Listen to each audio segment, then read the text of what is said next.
और क्या सीखा है करबला से हमने। मैं पूछना चाहता हूँ, करबला की दास्तान उठा करके तो देखो, गाजी अब्बास मैदान करबला में जाने को तैयार है, मेरा इमाम खेमे के अंदर है। जब गाजी अब्बास घोड़े पर बैठने लगे थे, तब मेरे इमाम ने घोड़े से निकल करके कहा था, अब्बास कहा जी आका, कहा मेरे सीने से लग जा। अल्लाह अकबर, समझो जरा भाई क्या होता है। गाजी अब्बास ने दौड़ लगाई है, हुसैन के सीने से लगे गए। मेरे इमाम ने कहा था, अब्बास आज एक बार मुझे भाई कह दे, पूरी जिंदगी कभी भाई नहीं कहा है, आज तो भाई कह दे। गाजी अब्बास ने कहा था, आका मैं आपको भाई कैसे कह सकता हूँ, मेरी माँ ने मुझे सिखाया कि नहीं है। का अब्बास करबला है, तेरे अलावा कोई भाई भी नहीं है, अगर तू चला जाएगा ये हसरत सीने में दम तोड़ देगी, मुझे कोई भाई कहने वाला नहीं होगा।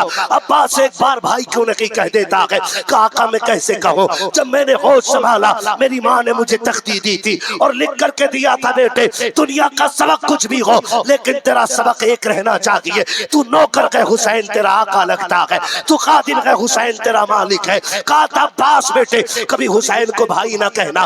गाजी अब्बास कहते हैं, आका मैंने माँ से पूछा था, माँ बता तो सही मैं अपने हुसैन को भाई क्यों ना कहूँ, वो भी अली का बेटा है, मैं भी अली का बेटा हूँ, मैं भाई क्यों नहीं कह सकता हूँ। कहा मेरी माँ ने मेरा हाथ पकड़ के कहा था, अब्बास जबान को ताला लगा ले, तू भाई नहीं कह सकता है। कहा किस लिए, कहा बेशक तेरा बाप अली है लेकिन फासला है। कहा कौन सा फासला, कहा तेरी माँ को उम्मे बनीन कहा जाता है, हुसैन की माँ को खातूने जन्नत फातिमा ज़हरा कहा जाता है। सुभान अल्लाह, सुभान अल्लाह। नारे तकबीर, नारे रिसालत, जिक्र खानदाने मुस्तफ़ा, जिक्र अहले बैत, मसलके आला हजरत हजरत अल्लामा मुफ्ती हम्माद मुरादाबादी, सरजमीन मकामू उलमा शरी कौंसिल। सुभान अल्लाह, सुभान अल्लाह। नाराज तो नहीं आप लोग, तो है सारे लोगों की, जरा सारे कह दे या हुसैन। है जी, जो लोग नाराज होके जा रहे हैं उनसे माजरत चाहता हूं, नाराज ना होइएगा, अल्लाह आपको जज़ाए खैर दे। भाई बड़ी दौलत होती है, भाई बड़ी दौलत होती है। कहा एक बार भाई तो कह दे। जब गाजी अब्बास ने भाई कहा था ना, तो हुसैन की हिचकी बन गई थी। और पढ़ो पूरी तारीख करबला। अकबर शहीद हुए, हुसैन ने नहीं कहा मेरी कमर टूट गई। कासिम शहीद हुए, हुसैन ने नहीं कहा मेरी कमर टूट गई। भांजे शहीद हुए, मेरी कमर टूट गई नहीं कहा। लेकिन जब गाजी अब्बास शहीद हुए ना, मेरे हुसैन ने कमर पे हाथ रख के कहा था, आज हुसैन की कमर झुक गई है, आज हुसैन की कमर का जोर चला गया है। पता चला भाई भाई की कमर का जोर होता है। और हमने ना उसे शरीक समझ के फांसी पे चढ़ाने की कोशिश की। जरा खुद ठंडे दिमाग से सोचो, अल्लाह करे ये फसाद खत्म हो जाए हमारे बीच से, ये नफरतें खत्म हो जाए। आज माफी देने तैयार नहीं कोई यार, माफी देने तैयार नहीं। बकरा ईद आती है, दुनिया को खिला देते हो, सबको दावतें दे देते हो, सगे भाई के दरवाजे पे दो आवाज देते हुए हमारी जबान सूख जाती है। सगे भाई के दरवाजे पे नहीं जाना है। कहा क्यों, कहा उसने मुझे कुत्ता कहा था, मुझे उससे बात नहीं करनी है, जा दुनिया को बुला के खिला दे। अगर तेरे दस्तरखान पे तेरे भाई की कोई जगह नहीं है ना, तो फिर तेरी दावत भी शायद अल्लाह कबूल ना करे। हाँ, फरमाया गया जो जमीन वालों पर रहम नहीं करता, अल्लाह उसके ऊपर रहम नहीं करता है। अल्लाह उसी पर रहम करता है जो जमीन वालों पर रहम किया करता है। हमने क्या किया अपनों के साथ यार। हाँ, 6 हज करके आ रहा, अल्लाह का शुक्र है मेरे अब्बा ने 5 हज किए थे, 6 महीने कर लिए। पड़ोसी आके कहता, सके भाई को जहर देकर मार दिया था ताकि उसके हिस्से की भी 50 बीघे मुझे मिल जाए। आपको क्या लगता है अल्लाह देख नहीं रहा, अल्लाह सुन नहीं रहा? आज भाइयों में इतनी नफरत हो गई। इन्हीं दूरियों को मिटाने के लिए मेरा नबी जलवगर हुआ है। और जो ये फासले मिटाए ना मेरे नबी ने, तो दुनिया ने देखा। वो बिलाल जिसे नौकर कह के दुनिया ठोकर मारती थी, एक दिन वो आया कि बिलाल काबे की छत पे खड़ा था, अबू बकर नीचे खड़ा था। ये फासले मेरे मुस्तफा ने मिटाए, ये फासले खत्म किए मेरे नबी ने। और आज हमारी सफों में वही फासले हैं, वही दूरियां, वही दुश्मनी, वही नफरत है। क्या तब्दीली आई है हमें? कौन सा रंग हम लाए हैं ला इलाहा इल्लल्लाह के बाद? मुझे सच्ची बताओ, दिल पे हाथ रख के।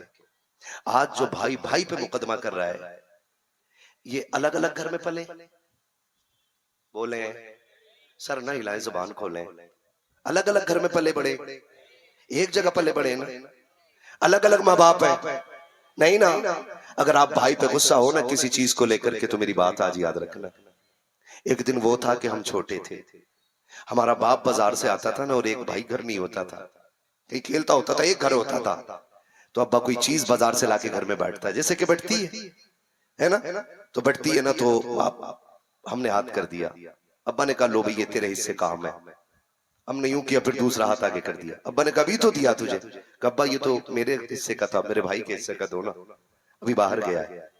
हम अगर स्कूल अलग अलग पढ़ते थे, तो अगर एक भाई कोई पहले आ जाता, माँ कहती बेटे पसंद का खिचड़ा बनाया खा ले, तो हम कहते ना अम्मा मेरा भाई अभी नहीं आया, छुट्टी हो जाए वो आ जाए ना, फिर दोनों बैठ के खाएंगे। मुझे बताओ तो सही, जब हम एक दूसरे के लिए बचपन में जीते थे, तो आज एक दूसरे के दुश्मन क्यों हो गए? अगर कोई छोटे भाई को घर के बाहर थप्पड़ मार दे, और वो छोटा भाई रोता हुआ घर में आ जाता था और आके कहता था भैया मुझे फला ने मारा है, अगर वो हमसे 6 साल बड़ा भी होता था ना, तो हम कूद के उसका गिरबान पकड़ते थे और कहते तुझे क्या लगता है मेरा भाई अकेला है, अभी उसका भाई घर में मौजूद है, तूने थप्पड़ कैसे मारा? हम अपने से बड़े से लड़ जाया करते थे। अपने भाई के हक के लिए हम अपने से ज्यादा ताकतवर का मुकाबला कर लेते थे।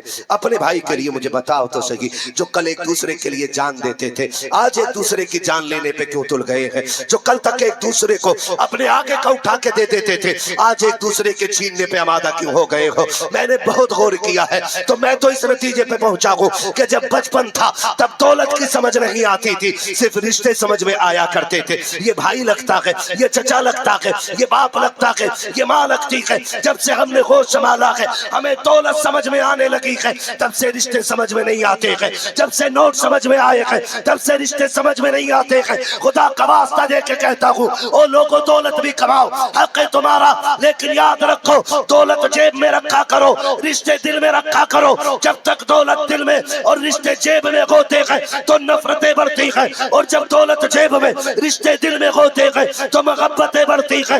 याद रखो जो दौलत से ज्यादा प्यार करते हैं वो रिश्ते छोड़ जाते हैं, और जो रिश्तों से ज्यादा प्यार करते हैं वो दौलत छोड़ जाते हैं। इसलिए आपसे मेरी गुजारिश है कि आप दौलत से ज्यादा रिश्तों को कदर दें। देंगे इंशाल्लाह? बोलो। अच्छा तुम्हारे यहाँ कोई मरा है? जो मरा हो तो मुंह में 2-4 सोने के सिक्के दबा के ले गया हो सकता है। देख गौर कर लो, गौर कर लो। गया कोई लेके? कफन में जेब होती है किसी के? नहीं ना। जिंदगी नाम रख दिया किसने, मौत का इंतजार है दुनिया, है ना जी। कफन में जेब नहीं होती है, और कोई सोना लेकर के नहीं जाना है। सच बताऊं मैं बापों से एक बात जरूर कहूंगा, बापों से, अल्लाह ने जिन्हें बेटियां दी है ना, वो एक बात बड़ी गौर से मेरी सुन ले, बहुत गौर से सुनिएगा, नाराज ना होइएगा। भैया कोई मसला है? जल्दी नहीं, जब इतने बच जाएं तो मसले पैदा होना शुरू हो ही जाते हैं, हाँ, तवज्जो है ना सारे लोगों की। मैं ये बात भी आपसे अर्ज कर जाऊं, आप मरने से पहले ना कम से कम अपनी बेटी को ना एक कमरा बना के उसकी चाबी जरूर दे जाना। सुन रहे मेरी बात? एक कमरा बना के उसकी चाबी जरूर दे जाना। जो दर्द महबूब साहब मैंने महसूस किया मैं वो बता रहा हूँ। मुझे ना एक बच्ची का कॉल आया, वो रहने वाली आपके झारखंड की है, लेकिन वो गुजरात में कहीं रहती है यार, है ना। मालूम उसने क्या कहा? उसने कहा कि आप तकरीरें करते हुए एक तावीज ऐसा दे दो कि मेरा भाई मुझे फोन कर ले। आप एहसास करें इस बात का। उसने कहा कि जब से बाप का इंतकाल हुआ है ना, उनके 40वें के बाद आज तक मेरे भाई का कोई कॉल नहीं आया। कसूर क्या होता है बेटियों का यार? यही कि वो बेटियां हैं, यही कि वो एक औरत है, या ये कि तुम्हारी पगड़ी बचाने के लिए, तुम्हारी इज्जत बचाने के लिए जिसे कभी नहीं देखा उसके साथ आंखें बंद करके चली गई? ये कसूर है ना उसका। सोच जरा, जब 1000 लोग तेरे दस्तरखान पे मेहमान बने बैठे हो और बड़े बड़े अल्लामा निकाह में हो, और जब बच्ची से इजाजत ली जा रही हो, बता तेरा निकाह फलां के साथ इतने मेहर के वस किया जा रहा है, तो इस पर राजी है कि नहीं? अगर वो ना कह दे तो कोई उसका कुछ बिगाड़ नहीं पाएगा, लेकिन अगर उसने इनकार कर दिया ना तो परिवार की इज्जत की धज्जियां उड़ जाएंगी। सोचा कभी आपने? गौर किया कभी? नहीं किया ना? हम तो रस्म समझते हैं इसे।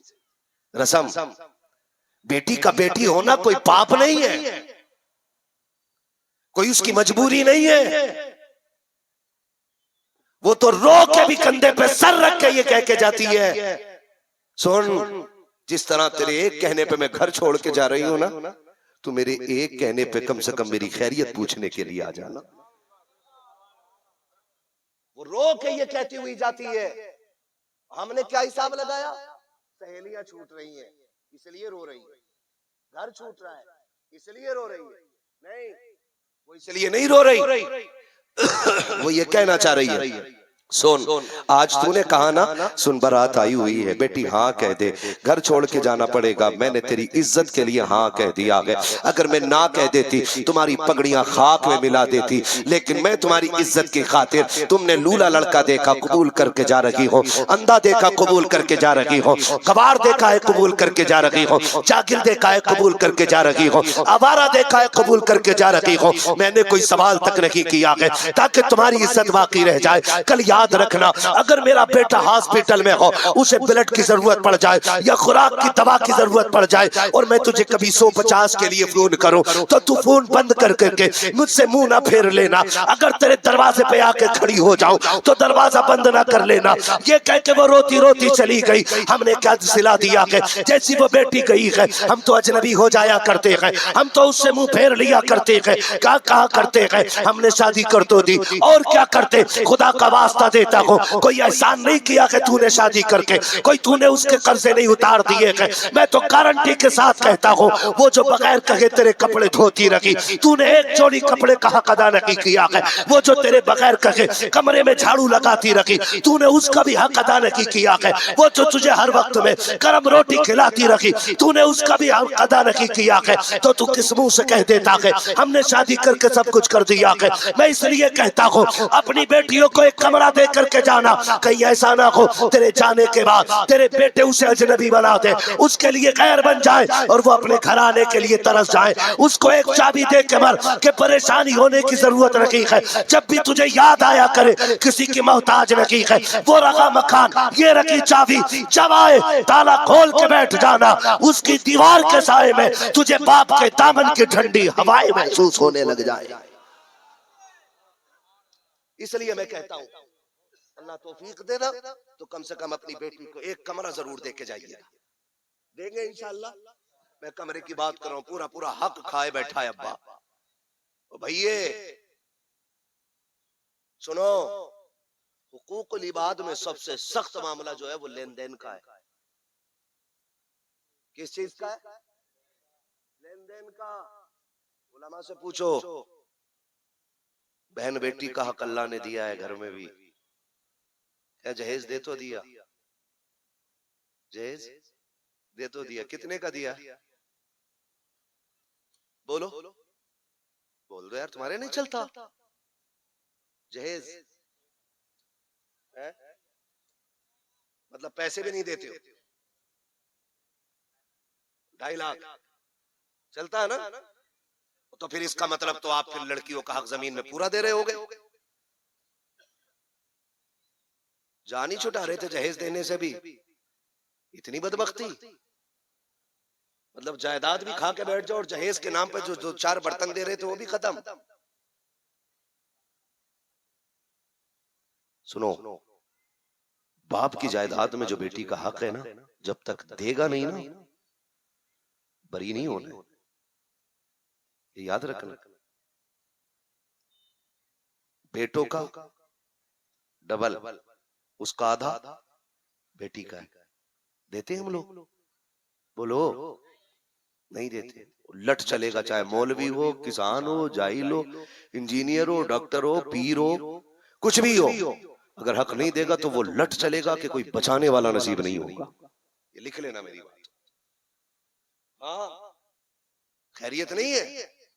इसलिए भाइयों से मेरी गुजारिश है, जो नौजवान बेटे मेरी उम्र के, बाप इंतकाल कर गया हो, जायदाद बांटो ना तो बहनों का हक पूरा देना।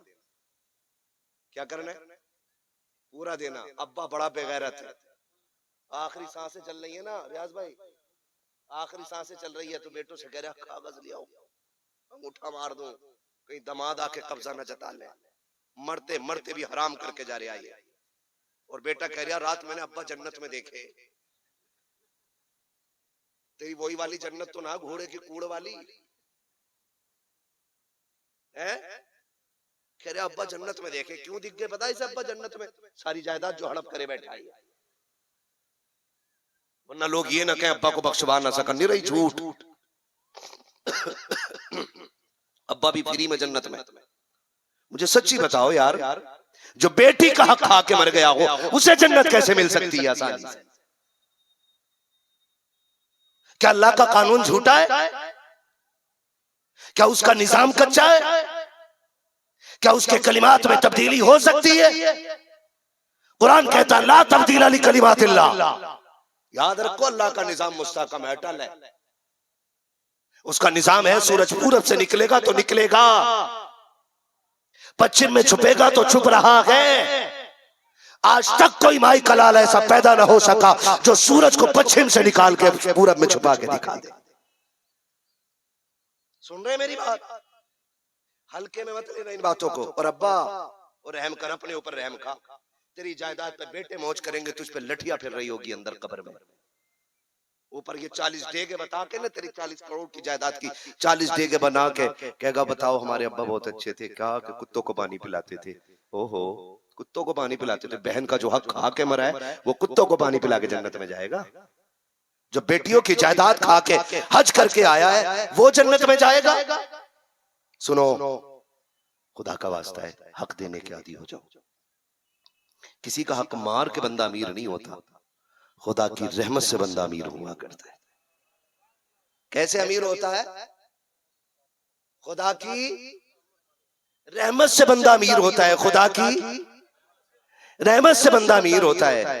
और बेटियां तो सबकी लाडली होती है ना? कभी इंशाल्लाह बुलाइएगा ना तो थोड़ा जल्दी वक्त दे दीजिएगा ताकि मैं बात पूरी कर सकूं, है ना? बुलाएंगे इंशाल्लाह दोबारा, वादा कर रहे हैं। माशाल्लाह, खैरियत है सारे लोग। मैं आपको सिर्फ रिश्ते समझाना चाहता हूँ, रिश्ते समझ लीजिएगा। बहन हमारी होती है ना, बेटी हमारी होती है। बस 10 मिनट और रुक जाइए। कितने? 10 मिनट, मैं बात पूरी करने लगा हूं। अल्लाह करे ये बात आपकी समझ में आ जाए। ये जो हम फैसले कर देते हैं ना बड़ी आसानी से, चल भाई ठीक है, समधी से झगड़ा हो जाए, समधी से, समधी समझते हैं ना, दामाद का अब्बा, दामाद का बाप, ठीक है ना, उससे हो जाए झगड़ा तो लड़की का बाप कह रहा है तेरी दहलीज पे कदम ही नहीं रखूंगा, कसम खा रहा हूं मर जाऊंगा लेकिन आऊंगा नहीं। दामाद के झगड़े के चक्कर में बेटी छोड़ दी। है कोई तुक? वो कह रहा है जब तक तू आएगा नहीं तेरी बेटी भेजूंगा नहीं। 2 मर्दों की जंग में एक बच्ची पीस गई। समझ रहे हैं? इसलिए किसी के झगड़े में अपने रिश्तों को तोड़ने की कोशिश मत कीजिएगा। और ये जो हल्का समझ लेते हो ना बेटियों को हल्का, धोखे में न रहिएगा। बेटी वो कीमती दौलत होती है, जब दुनिया साथ छोड़ जाती है ना, तब बेटियां साथ निभाने के लिए खड़ी हो जाया करती हैं।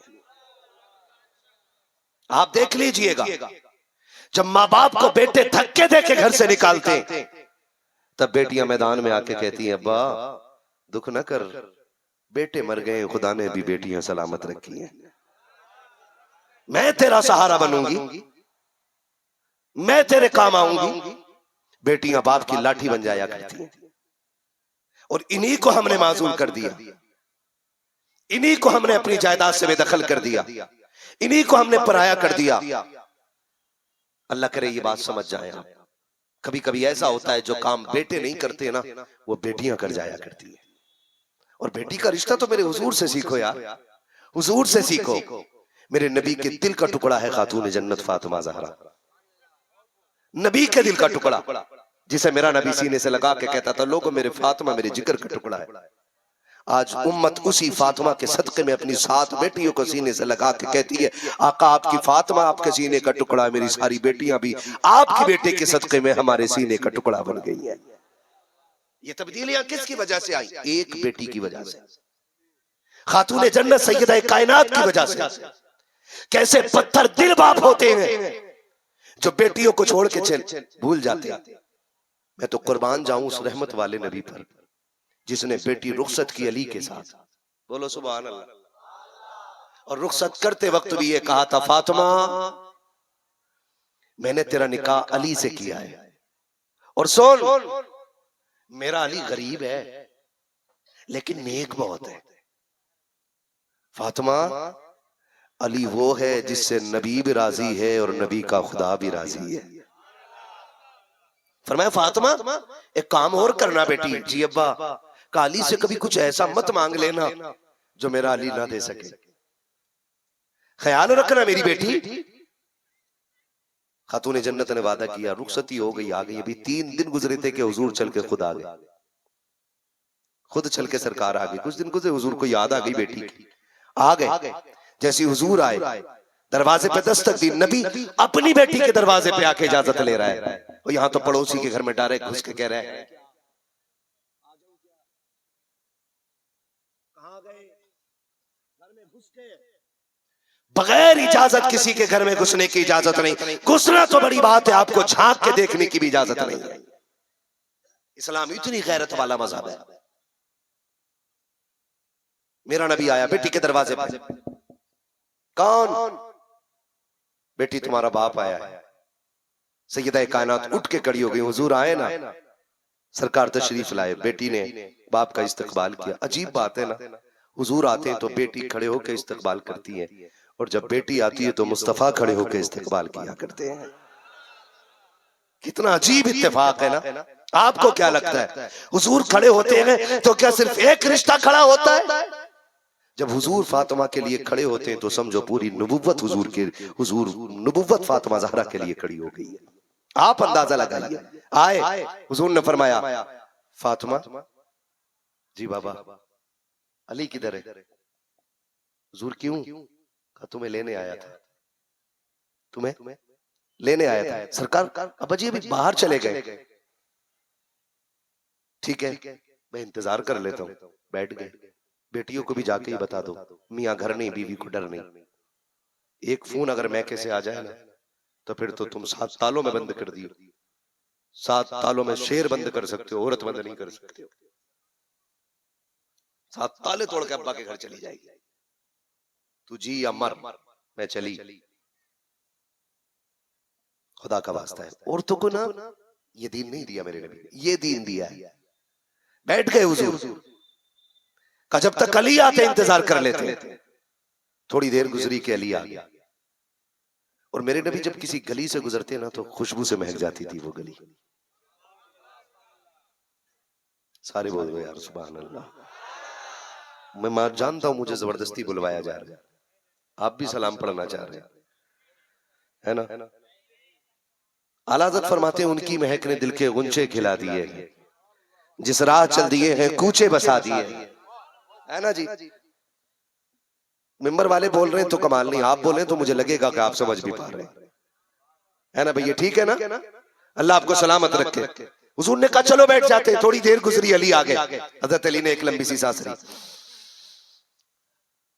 मुस्कुराए, फरमाया फातिमा हुजूर आए थे क्या? जी। किधर है? कहा अंदर बैठे हुए। हज़रत अली आ गया। हुजूर कैसे आना हुआ? फातिमा अली फातिमा की याद आ रही थी, लेने आया था। हुजूर लेके चले जाते ना, लेके चले जाते ना। अली तुम नहीं थे ना, अली तुम नहीं थे ना, इसलिए नहीं लेके गया, इसलिए नहीं। हुजूर क्या जरूरत आपको पड़ी है? आप अली की जान के भी मालिक है, अली के माल के भी मालिक है, अली के खानदान के भी मालिक है। हुजूर ले जाते। फरमाया ना अली, आज सिर्फ बेटी थोड़ी लेके जानी थी, क़यामत तक आने वाले लोगों को ये सबक पढ़ाना था कि किसी बेटी को भी शोहर के घर से उसकी इजाजत के बगैर निकलने की मोहम्मद इजाजत नहीं दे रहा है। ये सिखाया है मेरे नबी ने, ये दीन दिया है मेरे नबी ने। आज कंडीशन क्या हो गई? तो बेटियों को कभी याद भी कर लिया करो, कभी प्यार भी कर लिया करो, उनका हक दिया करो। हम ना बस ये समझते निकाह कर दिया छुट्टी हो गई। अल्लाह आपको सलामत रखे। बस सुन लें, कभी कभी बेटियां वो कर जाती हैं जो बेटे नहीं कर पाते। अभी इंटरव्यू आया था ना एक बच्ची का, उसने अपना लीवर दिया है अपने बाप को काट के। सबने देखा होगा तकरीबन, सोचने वाली बात। लीवर दिया उसने अपना। तो इंटरव्यू लेते हुए बंदा पूछ रहा है उससे कि आपने लीवर दे दिया, इतनी कीमती चीज?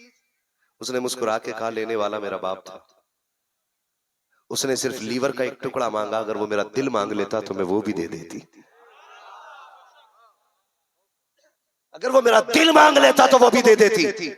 हमने बेटियों के साथ कितना दो हाथ किया, न जायदाद में उन्हें हक दिया, न तालीम में बराबर का हक दिया, न इज्जत में बराबर का हक दिया। हम मशवरे भी लेते तो बेटों से लेते, बेटियों को पसे पुश्त डाल दिया जाता है। हम अगर परदेश से आया करते हैं तो हम कोई चीज लाते हैं तो पहले बेटा तलाश करते हैं, किधर गया अब्बास, किधर गया खालिद, ला करके उसकी जेब में हम अपनी चीज रख देते हैं, ले बेटे तेरे लिए लाया हो। लेकिन याद रखना प्यारे, जब तुम परदेश से आ रहे हो तो आप गौर करना मेरी बात पे, जैसी दरवाजे पे तेरी आहट होती है, बेटा तू अंदर बैठा रहता है, इस्तकबाल के लिए पहले बेटी आ जाया करती है, तोड़ के बेटी आती है, तेरे हाथ के थैले से नहीं चिपटती है, तेरे हाथ में रखे हुए आज सेब अनार को नहीं देखती है, बल्कि वो तेरी उंगली पकड़ती है, कभी कदम से लिपटती है, कभी दामन पकड़ लेती है। और तू क्या करता है? हाथ पकड़ के साइड करके कहता है, तेरा भाई कहाँ है? कहीं दरा, मैं तेरी पसंद का फल लेकर के आया हूँ। आई तो बेटी भी दौड़ करके थी, तूने उसे साइड क्यों कर दिया? जब तूने उसे किनारे किया, बेटी इतनी ना समझना थी। बेटियां तो वो होती है जो बाप की उदासी पढ़ लेती है, बाप के चेहरे की झुर्रियां पढ़ लेती है। बेटे इतने अनपढ़ होते हैं कि बाप के बोलने के बावजूद भी दर्द नहीं समझ पाते हैं। बेटियां वो है जो लहजों से दर्द का पता लगा लेती है। अगर बेटी दौड़ के आया करे, पहले बेटी को सीने से लगाया करो, और जो चीज लाया करो पहले बेटियों को दिया करो, उसके बाद बेटों को दिया करो। जब तुम ऐसा करोगे, काबे वाला भी राजी हो जाएगा, मदीने वाला भी राजी हो। हमने उधर भी नाइंसाफी की, इधर भी नाइंसाफी की, हमने उधर भी बच्चियों को धक्का दिया। क्या नहीं करते? बेटा आ जाए और बेटी भी आ जाए ना, चीज किसे देनी है, एक चीज लाए ना। हम तो एक पैकेट लाए थे पार्ले जी का, बेटी भी आ गई, बेटा भी आ गया। हमने कहा बेटी पानी भर ला। मुड़ के उसने एक बार नहीं कहा अब्बा तेरे हाथ में क्या है, कोई चीज लाया कि नहीं। वो दौड़ गई मुझसे कम से कम पानी मांग लिया है। ये बेटियों का एहसास होता है बाप के लिए।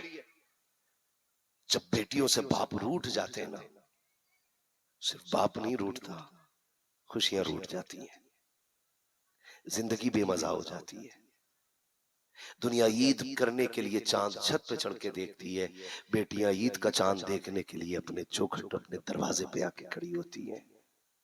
जाया करो कभी उनके दरवाजे पे, कभी बहन कह के आवाज दिया करो। बीवियों वालों, तुमने 10-10 हजार के जोड़े बीवियों को ला के दिए होंगे, 2 जुमले दुआ के नहीं निकले होंगे उसके मुंह से। हाँ, हम भी बीवी वाले, हम कौन से रड़ुए कुंवारे। 10,000 का जोड़ा ला के दे दो, 2 जुमले दुआ के नहीं दे सकती। बहन को 100 रुपए का दुपट्टा ला के दे, चूम के कहती है मालिक जैसे मेरे भाई ने मेरे सर का ख्याल रखा है, तो इसकी नस्लों पे करम फरमाते रहना यार। कभी ला के दिया करो ना 100 रुपए का दुपट्टा, दो कभी इन रिश्तों को, कभी निभाने की भी कोशिश करो यार, कभी निभाने की भी कोशिश करो। सुनो बस एक बात बताऊं और मैं बात खत्म करूं। एक बाप था ना, अल्लाह ने उसे 4 बेटे दिए। कितने? सारे बोले। थक गए आप लोग? नहीं थके ना? नहीं थके तो बोले जरा या रसूल अल्लाह। अल्लाह आपको सलामत रखे, अल्लाह करे ये हाजिरी कबूल हो जाए। दिल लग रहा है आप लोगों का? जब दिल महफिलों में लगने लग जाए, बड़े बूढ़े लोग कहते हैं कि समझ लो हुजूर की तवज्जो महफिल पे हो गई है ना। 4 बेटे अल्लाह ने उसे दिए। 4 बेटे अल्लाह ने अता फरमाए ना उसको, बड़ी फैक्ट्रियां भी दी, मील दिए, बड़ी दौलत से नवाजा अल्लाह ने, ठीक है ना। बड़ी बेटी थी, उसने उनका निकाह कर दिया। निकाह करने के बाद कोई बात अनबन हो गई, झगड़ा हो गया, 10 साल हो गए बेटी के दरवाजे पे गया ही नहीं। हुई मूछ का झगड़ा, 10 साल तक नहीं गया। इत्तेफाक देखें आप, 10 साल जब बीत गए ना, उसके दर्द उठा, चेकअप हुए तो डॉक्टरों ने कहा तुम्हारे तो दोनों गुर्दे ही फेल हो गए। पैसे वाला था ना, तो पैसे वालों को बड़ा घमंड होता है। हाँ जी कोई बात नहीं, हो गए तो जितना चाहो पैसा लगाओ, ठीक करो हमें। उसने कहा ना, पैसों से नहीं, कोई गुर्दा अगर आपको मिल जाए ना तो आप कुछ दिन जी लोगे। गुर्दा समझ रहे हैं ना, किडनी है ना, मिल जाए ना तो आप कुछ दिन जी लोगे। उसने कहा जितना चाहो पैसे में खरीद लो। कहा ना, खरीदने वाला नहीं, आपके ग्रुप का होना चाहिए। आपका कोई अपने ही बंदा डोनेट करे तो काम चल जाएगा। उसने कहा जी कोई बात नहीं, 4 बेटे, पूरी जिंदगी उनके लिए कमा कमा के बूढ़ा हो गया, क्या वो मुझे थोड़े दिन जीने के लिए किडनी नहीं देंगे? बड़े बेटे को बुलाया, कहा सुन यार मैं कुछ दिन जीना चाहता हूँ, एक किडनी दे दे। उसने बाप के चेहरे को देखा, कहा हम अपनी जिंदगी बर्बाद नहीं करेंगे तुम्हारे लिए। ये कह के वो हट गया। दूसरे को बुलाया, दूसरे ने भी, चारों बेटों ने जवाब दे दिया। इसने आज ठंडी सी सांस भरी। वो कहा अफसोस उनके लिए जिंदगी गवा दी जिन्होंने जिंदगी का मतलब नहीं जाना। उसने कहा इनको मेरी नजरों के सामने से हटा दो। कहा डॉक्टर? कहा क्या? हॉस्पिटल में भर्ती कर ले यार, चला दवाई जब तक जिंदगी होगी जिएंगे। डॉक्टर ने भर्ती किया, और जब बेटे छोड़ के चले गए ना हॉस्पिटल में, बाप को बाप ने भगा दिया ना, तो बात रिश्तेदारी में पहुंच गई। रिश्तेदारी में जब पहुंचती है तो बड़ी तेजी से फैलती है। ये बात चलते चलते उस बेटी के दरवाजे पे पहुंच गई 10 साल से जिसके दरवाजे पे बाप नहीं गया था, जिसके दरवाजे पे 10 साल से बाप नहीं गया था, उसके दरवाजे तक बात पहुंच गई। जब उसके दरवाजे तक बात पहुंची ना, तो उसकी गोद में 2-2.5 माह का बच्चा था। उसने बच्चे को सीने से लगाया, 100-150 किलोमीटर का सफर किया, हॉस्पिटल आ गई। पता चला भाइयों ने गुर्दा देने से इनकार कर दिया है, बाप जिंदगी के आखिरी पड़ाव पर है। और उसने आकर के डॉक्टर से कहा जल्दी कर, मेरी किडनी निकाल ले और इसको दे दे। उसने कहा तू कौन है? कहा ब्लड ग्रुप चेक कर ले, उसके बाद तू जो चाहे कर। उसने चेक किया, मैच खा गया, बाप बेटी का एक है। उसने जल्दी से गुर्दा निकाला और डाला। और जब वो जाने लगी अपने कुछ दिन के ट्रीटमेंट के बाद, डॉक्टर ने हाथ पकड़ा, कहा बेटी जा तो रही है, ये तो बता दे तू है कौन? तू है कौन? कहां की रहने वाली है? बेटी ये तो बता के जा कम से कम। अगर इस मरीज को होश आ गया, इसने तेरे बारे में पूछा तो क्या बताऊंगा? सारे लोग अदब के साथ हजरत का इस्तकबाल कर, खड़े हो जाइए, आले रसूल की आमद आमद हो रही है। और जो लोग पीछे बैठे हैं मेहरबानी करके अगर आगे आ जाएं तो बड़ी मेहरबानी।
माशाल्लाह, बैठ जाइएगा।